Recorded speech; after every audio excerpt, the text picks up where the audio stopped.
खैरियत से होंगे, खुशबाश होंगे, मज़े में होंगे। अच्छा, आज हम बात करेंगे दो चीज़ों पे। दो चीज़ें क्या हैं, एक्चुअली तीन पे करेंगे। अगर तीसरी का टाइम बचा लंबी नहीं तो तीसरी पे भी कर लेंगे, वरना तीसरी को अगली वीडियो में कंटिन्यू कर लेंगे।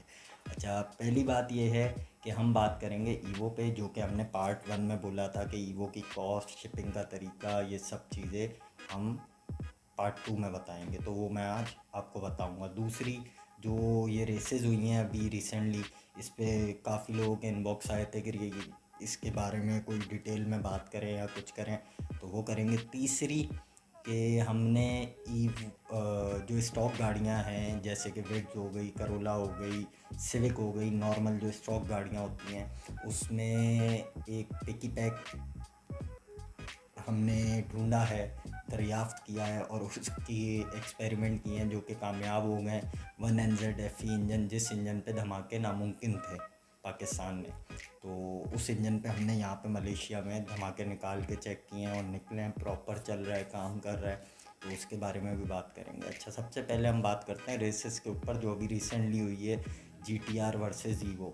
ठीक है, उसका चक्कर ये है कि GTR जो थी 1500 HP लाहौर से हसीब शेख की थी, जो कि फास्टेस्ट GTR ऑफ पाकिस्तान है, और खाली ये उनका क्लेम नहीं है वो गाड़ी। और दूसरी गाड़ी थी उमैर कमर की कराची से, जो कि ईवो थी 1400 HP, और वो भी गाड़ी बहुत अच्छी है। अच्छा, रेस का कुछ इशू आया था जिसकी वजह से रेस नहीं हो पाई कंप्लीट, या कोई इशू है उसमें। बहरहाल बात इतनी सी है कि जो फुप्पो हैं और जो खालाएँ हैं बिला वजह बैठी होती हैं फेसबुक पे, और सिर्फ इसी ताक में होती हैं कि किसी का कुछ हो, कहीं बच्चा हो और हम जाके वहाँ पे नाचना गाना शुरू कर दें। तो फुप्पोएँ, खालाएँ और फुप्पियाँ दूर रहें। ठीक है, ये इनका आज का काम नहीं है, ये बरसों पुराना काम चलता आ रहा है। जहाँ बच्चा होता है तालियां बजाने पहुँच जाते हैं, तो ये इनका आज का काम नहीं है, ये हमेशा से होता है और अभी भी हो रहा है। हम समझते थे शायद ख़त्म हो गया, मगर ये है।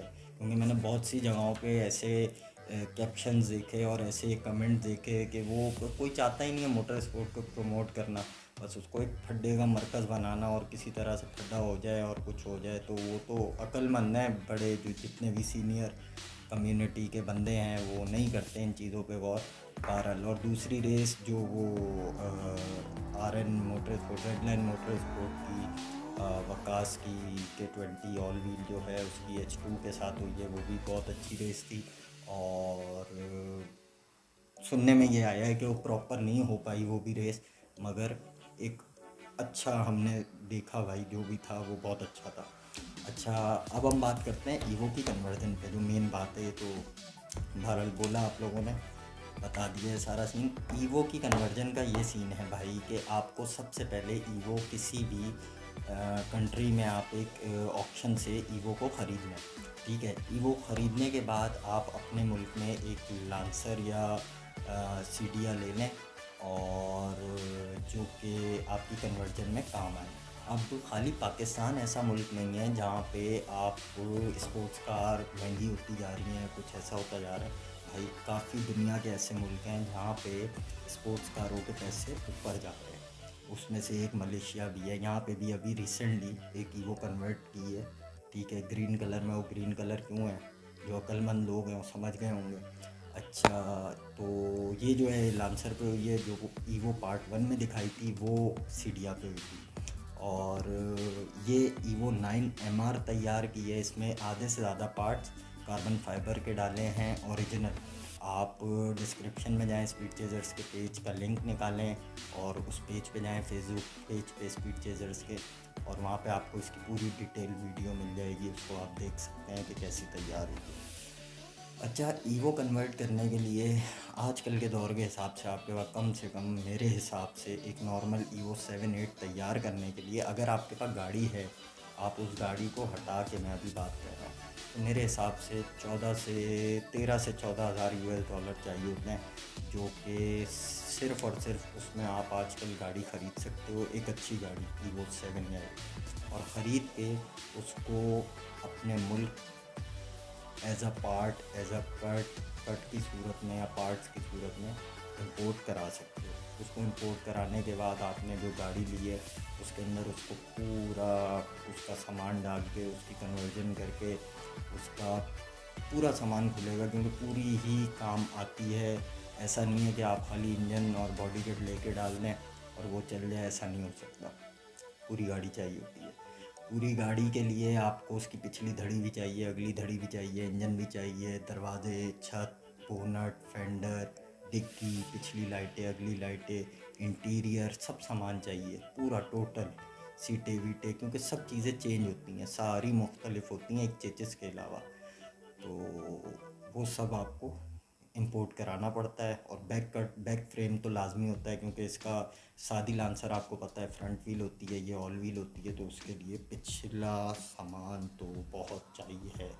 फ्यूल टैंक, पिछली धड़ी, पिछला फ्रेम, जो जहाँ पे ये सब लगता है, धड़ी वड़ी लाजमी चाहिए होता है। और जो लोग ये नहीं कर सकते, जिनके बजट से आउट होता है, मैं उन्हें मशवरा दूंगा कि आप भाई पूरी गाड़ी ना ख़रीदें। आपको कौन कह रहा है पूरी गाड़ी ख़रीदें? आप थोड़ा थोड़ा करके अपना शौक़ पूरा करते रहें और थोड़ा थोड़ा स्टेप बाय स्टेप आप अपनी चीज़ बनाते रहें। वो ऐसे बना लें, आप पहले इंजन ले लें, ठीक है, इंजन ले के डाल दें, बॉडी किट ले लें, फिर पैसे आएँ, बॉडी किट डाल दें, फिर सीटें डाल दें, फिर डैशबोर्ड डाल दें, फिर फेंडर डाल दें, फिर डिग्गी डाल दें, फिर ऑल व्हील का सामान डाल दें। स्टेप बाय स्टेप भी बना सकते हैं। ज़रूरी नहीं है कि एकदम से ही वो तैयार होती है। अगर ये किसी के दिमाग में फतूर है कि हम सारा सामान मंगाएंगे तो एक ही बारी मंगाएंगे तो ही वो तैयार हो सकती है, ऐसा नहीं है भाई। आप स्टेप बाय स्टेप भी मंगाएंगे, आप उसे चला भी सकते हैं, ठीक है, और वो आहिस्ता आहिस्ता आप अपग्रेड भी कर सकते हैं, उसमें ज़्यादा मज़ा आएगा आपको भाई। और ईवो, आप चाहें तो ईवो का इंजन आपको महंगा पड़ता है तो आप ईवो की जगह एयर ट्रैक का भी इंजन डाल सकते हैं, जो कि सेम एचपी होता है, पैसों में बहुत फ़र्क होता है और हेड में थोड़ा सा फ़र्क होता है। एचपी तकरीबन सेम ही होती है, पावर सेम होती है, रेव में फ़र्क होता है, आरपीएम में, वो आप स्टैंड अलोन लगा के बढ़ा भी सकते हैं, बहुत सी चीज़ें उसमें कर सकते हैं। तो आप ये भी इंजन यूज़ कर सकते हैं। ये एक लो बजट काम है। जिसके ना समझ आ रहा हो, डिस्क्रिप्शन में व्हाट्सएप नंबर है, वो पूछ सकते हैं स्पीड चेजर्स का, जो चीज़ ना समझ आ रही हो। उसके बाद ये शिपिंग का जो टाइम लगता है, अगर आप ख़रीद के बाहर से मंगाते हैं तो तकरीबन कम से कम 2 से 3 महीने का टाइम इसमें लगता है। अगर आप कहीं बाहर गाड़ी ख़रीदें, उसको किसी फ्री जोन कंट्री में उतारें, कटवाएं, या फ्री जोन नहीं भी किसी भी कंट्री में कटवा के, या जहाँ ख़रीदी है वहीं पे कटवा के अपने मुल्क में मंगवाने में 2 से 3 महीने का कम से कम टाइम लगता है।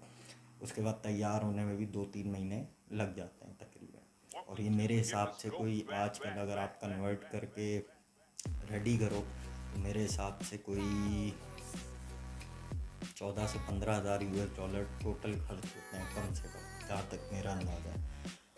और उसके बाद फिर अल्लाह आपका भला करे, हमने बात करनी थी पिकी पैक की, जो कि स्टॉक गाड़ियों पे हम लगा सकते हैं। उसकी हम बात करेंगे अगली वीडियो में कि आप किस तरह अपनी किसी भी स्टॉक करोला, सिविक या फिर कोई भी 3 से 4 सिलेंडर गाड़ी हो, कल्टस हो, EFI, कोई भी EFI 3 से 4 सिलेंडर गाड़ी होगी, 3 to 4 सिलेंडर, ठीक है, उसके अंदर आप कैसे धमाके निकाल सकते हैं। अपनी गाड़ी को प्रॉपर एक सॉफ्टवेयर से, लैपटॉप से ट्यून करवा सकते हैं, एक ट्यूनर से पूरा प्रोग्राम आपके सामने होगा।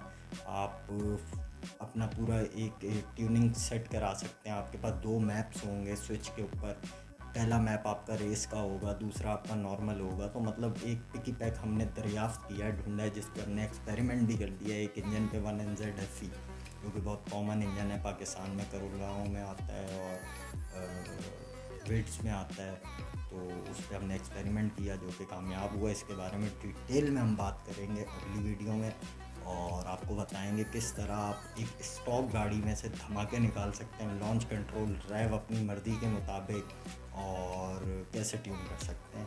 पूरी प्रॉपर ट्यूनर आपकी गाड़ी ट्यून कैसे करके देगा उस पिकी पैक के थ्रू। उसकी क्या कीमत है, क्या चक्कर है, अगली वीडियो में बताएंगे। जब तक अपना बहुत ख्याल रखें। अल्लाह हाफ़िज़।